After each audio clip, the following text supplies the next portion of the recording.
안녕하세요. 삶의 지혜와 영적인 위로를 나누는 시간입니다. 우리 모두는 인생이라는 전쟁터에서 각자의 싸움을 싸우고 있습니다. 어떤 이에게는 재정적인 어려움이나 건강 문제, 혹은 관계의 갈등처럼 눈에 보이는 싸움일 것입니다. 또 어떤 이에게는 두려움과 의심, 깊은 절망감과 같은 보이지 않는 내면의 싸움일 수도 있습니다.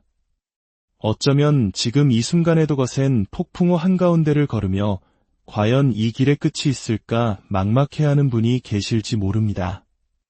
하지만 오늘 당신의 영혼에 단 한 가지 사실을 깊이 새겨드리고 싶습니다. 당신은 결코 그 싸움을 홀로 감당하도록 만들어지지 않았다는 것입니다.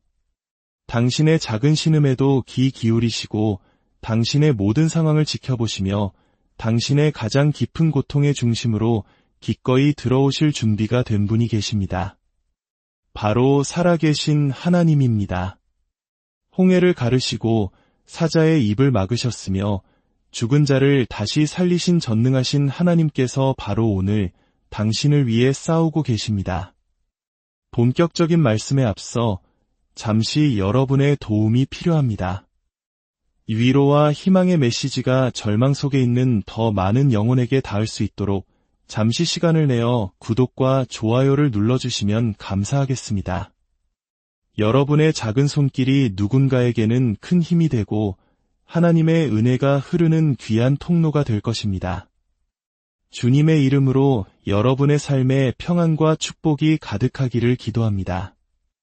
인생의 전투가 우리를 에워싸고 거센 파도처럼 폭풍이 몰아치며 역경의 바람이 영혼을 때릴 때 우리는 반드시 달려가 숨을 수 있는 견고한 반석, 흔들리지 않는 기초가 필요합니다. 그곳은 바로 하나님 자신입니다. 그분은 단순히 어려울 때 돕는 조력자가 아닙니다. 그분은 우리의 피난처시여 우리의 힘이십니다. 피난처란 폭풍우를 피할 수 있는 은신처를 의미합니다. 어떤 적도 뚫을 수 없는 높고 견고한 성벽으로 둘러싸인 요새를 상상해 보십시오. 하나님은 당신에게 바로 그런 분이십니다. 그분은 당신의 고통에서 멀리 떨어져 계신 분이 아니라 환난 중에 언제나 만날 수 있는 큰 도움이십니다. 성경 시편 46편은 이렇게 선포합니다. 하나님은 우리의 피난처시요 힘이시니 환난 중에 만날 큰 도움이시라. 그러므로 땅이 변하든지 산이 흔들려 바다 가운데에 빠지든지 우리가 두려워하지 아니하리로다. 이 말씀이 무엇을 의미할까요? 바로 당신을 둘러싼 세상이 아무리 불안정하게 느껴지고 전투가 혼란스러워져도 하나님은 결코 흔들리지 않는다는 뜻입니다. 그리고 당신이 그분께로 달려갈 때 당신은 그 안에서 안전합니다. 많은 사람들이 자신의 힘과 계획, 자신만의 전략으로 인생의 전투에 맞서려 합니다. 하지만 인간의 힘은 반드시 한계에 부딪힙니다. 가장 강한 군인도 지치고 가장 명석한 두뇌도 피곤해지며 가장 유능한 계획가도 언젠가는 감당할 수 없는 상황을 만나게 됩니다. 그렇기에 우리는 하나님 자신이 우리의 힘이심을 배워야 합니다. 당신이 더 이상 싸울 힘이 없을 때 그분의 능력이 당신 안에서 솟아납니다. 당신의 손이 믿음의 칼을 쥐기에 너무 약하다고 느껴질 때 그분의 성령이 당신을 일으켜 세우십니다. 이 싸움의 승패는 당신이 얼마나 강한지에 달려있는 것이 아니라 당신의 하나님이 얼마나 강하신지에 달려 있습니다. 거인 골리앗 앞에 섰던 소년 다윗을 기억해 보십시오. 그는 자신의 힘으로 나아가지 않았습니다. 내가 너를 쓰러뜨릴 만큼 강하다라고 말하지 않았습니다. 대신 그는 이렇게 외쳤습니다. 너는 칼과 창과 단창으로 내게 나아오거니와 나는 만군의 여호와의 이름으로 내게 나아가노라. 이것이 바로 피난처와 힘의 능력입니다. 다윗은 자신의 연약함 속에서 하나님의 능력이 온전해짐을 이해했던 것입니다. 믿음은 인생의 모든 전투에서 승리를 여는 열쇠입니다. 우리가 전투에 대해 말할 때 그것은 단지 칼이나 총으로 싸우는 전쟁만을 의미하지 않습니다. 그것은 당신의 마음을 짓누르는 생각의 싸움, 건강의 문제, 재정적인 도전, 당신의 가정을 향한 반대, 그리고 당신의 믿음을 시험하는 모든 시련을 포함합니다. 이 모든 싸움에서 당신에게는 인간적인 힘 이상의 것, 즉 초자연적인 능력이 필요합니다. 그리고 그 능력은 믿음을 통해 풀어집니다. 믿음은 막연한 소망이나 희미한 바람이 아닙니다. 믿음은 하나님께서 약속하신 것이 반드시 이루어질 것이라는 확고한 신뢰입니다. 그것은 당신 눈앞에 보이는 상황보다 하나님의 말씀을 더 실제적인 것으로 여기고 그 위에 굳게 서는 것입니다. 믿음은 싸움을 인간의 손에서 하나님의 손으로 옮기는 강력한 무기입니다. 당신이 믿음으로 움직일 때 당신은 이렇게 선언하는 것과 같습니다. 나는 내가 할 수 있는 것을 의지하지 않겠습니다. 나는 하나님께서 이미 행하신 일과 앞으로 행하실 것이라 약속하신 것을 신뢰합니다. 성경은 말합니다. 세상을 이기는 승리는 이것이니 곧 우리의 믿음이니라. 힘이나 지성, 기술이 승리를 가져온다고 말하지 않습니다. 오직 믿음이 승리를 가져온다고 선포합니다. 이는 세상이 아무리 거세게 당신을 압박하고 전투가 아무리 무거워져도 당신이 믿음을 굳게 붙들기만 한다면 당신의 승리는 이미 확보되었다는 뜻입니다. 믿음은 수동적이지 않습니다. 믿음은 행동하고 말하며 하나님께서 말씀하신 바에 따라 움직입니다. 다윗이 골리앗을 마주했을 때 그의 믿음은 침묵 속에 감추어져 있지 않았습니다.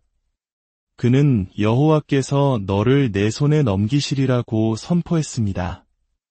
믿음은 항상 결과가 나타나기 전에 그것을 먼저 말합니다. 왜냐하면 믿음은 육신의 눈이 아닌 영의 눈으로 보기 때문입니다. 물론 믿음은 투쟁이 한가운데서 시험받습니다. 모든 것이 평온할 때는 믿기 쉽습니다. 하지만 믿음은 폭풍우가 몰아칠 때 가장 밝게 빛납니다. 아브라함은 그의 몸이 늙고 사라의 태가 다퉜을 때에도 아이를 주시리라는 하나님의 약속을 믿었습니다. 주위의 모든 상황이 불가능하다고 말했지만 그는 믿음을 굳게 붙들었고 불신으로 하나님의 약속을 의심하지 않고 오히려 믿음이 강해져 하나님께 영광을 돌렸다고 성경은 기록합니다. 이것이 바로 승리를 보장하는 믿음입니다. 흔들리기를 거부하는 믿음, 모든 보고서와 장애물, 한계를 넘어 하나님의 말씀을 믿기로 선택하는 믿음입니다. 두려움이 밀려올 때 믿음으로 맞서십시오. 하나님의 약속을 소리내어 선포하십시오. 당신의 상황 속에 그분의 말씀을 선포하십시오. 그것이 믿음이 당신의 강력한 무기가 되는 방법입니다.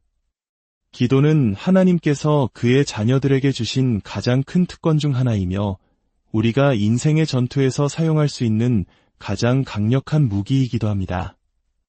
우리가 기도할 때 우리는 단지 허공에 말을 흩뿌리는 것이 아닙니다. 우리는 전능하신 하나님을 우리의 투쟁이 심장부로 초대하는 것입니다. 기도는 땅과 하늘을 연결하는 생명줄이며 하나님의 능력이 당신의 상황 속으로 흘러들어오는 통로입니다. 당신이 기도를 통해 그분을 부르는 법을 배울 때 당신이 직면한 모든 전투는 이길 수 있는 싸움이 됩니다. 너무나 자주 사람들은 기도를 최후의 수단으로만 생각합니다. 모든 자원과 전략을 소진하고 더 이상 아무것도 통하지 않을 때 그들은 말합니다. 이제 우리가 할 수 있는 건 기도밖에 없겠군. 그러나 기도는 결코 마지막 선택사항이 아니었습니다. 그것은 우리의 첫 번째 방어선이 되어야 합니다. 당신이 기도로 하나님께 마음을 열 때 당신은 이렇게 고백하는 것입니다. 주님, 저는 이 싸움을 제 힘으로는 이길 수 없음을 인정합니다. 이 전투에 주님이 필요합니다. 바로 그 항복의 순간에 진정한 힘이 시작됩니다. 구약의 여호사밧 왕의 이야기를 생각해 보십시오. 그는 자신의 군대보다 훨씬 더 큰 대군과 마주했습니다. 인간적인 눈으로 볼 때 이길 방법이 없었습니다. 그러나 그는 당황하는 대신 하나님께로 눈을 돌려 기도했습니다. 우리 하나님이여, 이 큰 무리를 대적할 능력이 우리에게 없고 오직 주만 바라보나이다. 이것이 전투 한가운데서 드리는 기도의 본질입니다. 싸움이 당신에게는 너무 크지만 하나님께는 결코 크지 않다는 것을 인정하는 것입니다. 그 결과는 어떠했습니까? 하나님께서는 이 전쟁은 너희에게 속한 것이 아니요 하나님께 속한 것이니라는 구원의 말씀을 보내셨습니다. 기도를 통해 여호사밧은 하나님을 전투에 초대했고 단 한 번의 칼부림 없이 승리를 거두었습니다. 기도는 상황만을 바꾸는 것이 아니라 당신 자신을 변화시킵니다. 전투의 열기 속에서 기도는 당신의 초점을 적의 크기에서 당신의 하나님의 위대함으로 옮겨줍니다. 당신이 기도의 시간을 보낼 때 두려움은 녹아내리고 불안은 평안으로 바뀌며 의심은 확신으로 대체됩니다. 하나님의 말씀은 성령의 검이라고 묘사됩니다. 검은 장식품이 아닙니다. 전투를 위한 무기입니다. 당신이 이 검을 사용하는 법을 배울 때 당신은 원수의 모든 거짓말을 베어버리고 승리 가운데 걸을 수 있습니다. 하나님의 말씀은 종이 위에 잉크 그 이상입니다. 그것은 살아있고 활력이 있으며 어떤 날선 검보다도 예리합니다. 당신이 그것을 입으로 선포할 때 당신은 하늘의 능력을 당신의 전투 속으로 풀어놓는 것입니다. 원수는 인간의 논리나 이성에 반응하지 않지만 하나님의 말씀의 권위 앞에서는 반드시 무릎을 꿇어야 합니다. 예수님께서 광야에서 시험받으셨을 때를 기억하십시오. 그분은 사탄과 논쟁하지 않으셨습니다. 단지 기록되었으되라고 선포하셨습니다. 3번의 공격에 3번 모두 하나님의 말씀으로 응수하셨고 마귀는 그분을 떠나갔습니다. 만약 예수님께서 승리를 위해 말씀을 사용하셨다면 우리도 마땅히 그래야 합니다.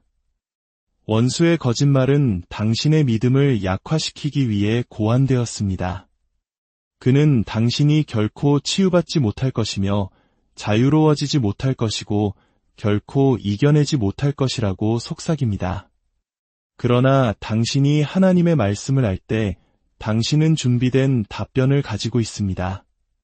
마귀가 당신은 약하다고 말할 때 당신은 대답합니다. 기록되었으되 내게 능력 주시는 자 안에서 내가 모든 것을 할 수 있느니라. 그가 당신은 결코 충분하지 않을 것이라고 말할 때 당신은 응수합니다. 기록되었으되 나의 하나님이 그리스도 예수 안에서 영광 가운데 그 풍성한 대로 너희 모든 쓸 것을 채우시리라. 그가 당신은 패배했다고 말할 때 당신은 선포합니다. 기록되었으되 나는 나를 사랑하시는 이로 말미암아 넉넉히 이기느니라. 당신이 입을 열어 말씀을 선포할 때마다 당신은 성령의 검을 휘두르며 당신을 패배시키려는 거짓말들을 베어내는 것입니다. 가장 치열한 인생의 전투 한가운데 있을 때 우리의 본성이 가장 마지막으로 하고 싶어 하는 것 중 하나가 바로 예배입니다. 감정은 압도되고 몸은 지치고 영은 무겁게 느껴질 수 있습니다. 그러나 예배는 당신의 기분에 관한 것이 아닙니다. 그것은 하나님이 누구이신지에 관한 것입니다.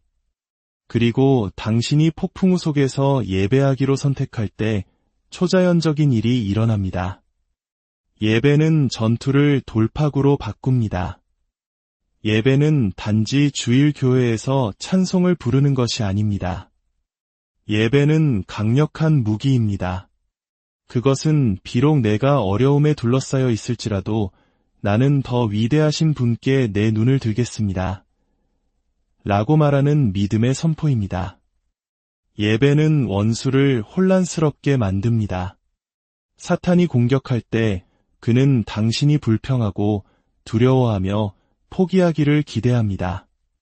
그러나 당신이 손을 들고 하나님을 찬양하기 시작할 때 당신의 신뢰가 눈에 보이는 것이 아닌 하나님 자신에게 있음을 선포하는 것입니다. 그리고 그러한 믿음은 하나님의 능력이 당신을 위해 움직이도록 초대합니다.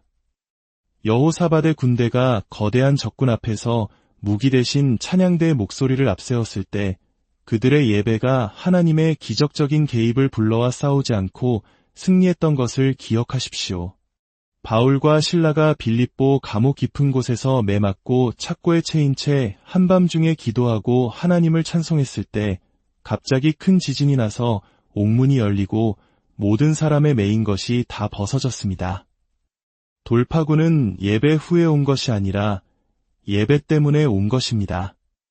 어둠 속에서의 예배가 하나님의 능력의 빛을 풀어놓은 것입니다. 그렇기에 당신은 전투가 끝나기를 기다렸다가 하나님을 찬양할 수 없습니다. 싸움 한가운데서 그분을 예배해야 합니다. 누구나 승리 후에 찬양할 수 있지만 진정한 믿음은 돌파구가 보이기 전에 예배합니다. 주님, 아직 응답은 보이지 않지만 지금 당장 주님께 영광을 돌릴 만큼 주님을 신뢰합니다. 라고 고백하는 것입니다. 고통 속에서 예배하고 눈물을 흘리며 목소리를 높이고 가장 낮은 순간에 하나님을 높이기로 선택할 때 그 희생의 제사는 하늘 보좌 앞에 향기로운 제물로 올라가며 하나님께서는 능력으로 응답하십니다. 사랑하는 여러분, 인생의 전투는 현실입니다. 하지만 그 어떤 반대 세력보다 하나님의 말씀은 더 위대합니다. 하나님을 온전히 신뢰하는 자에게 승리가 주어집니다.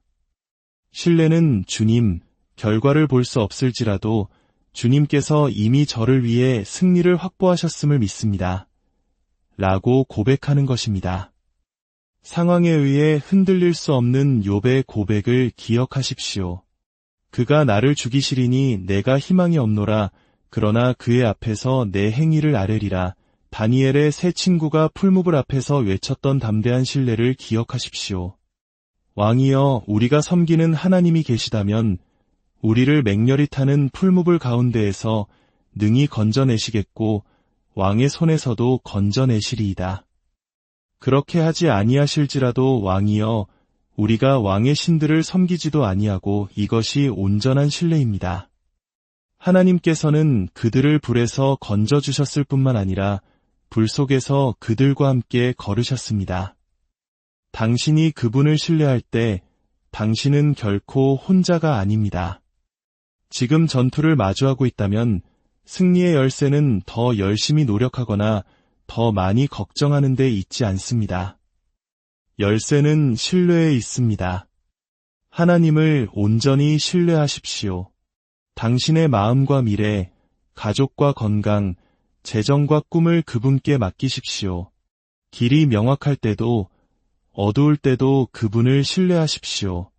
승리는 자신의 힘으로 싸우는 자가 아니라 한 번도 패배한 적이 없으신 분께 신뢰를 두는 자에 의해 쟁취됩니다. 전투는 벅차 보일 수 있지만 결과는 이미 결정되었습니다. 하나님께서는 당신이 그리스도를 통해 정복자보다 더 나은 자라고 선언하셨습니다. 이제 당신이 할 일은 그분을 온전히 신뢰하는 것뿐입니다. 모든 전투가 간증이 되고 모든 투쟁이 디딤돌이 되며 원수가 계획했던 모든 패배가 하나님의 영광을 위한 승리로 바뀌는 것을 보게 될 것입니다. 주님의 이름으로 여러분의 모든 싸움 가운데 하나님의 강한 손이 함께 하시기를, 그분의 평강이 여러분의 마음과 생각을 지키시기를 간절히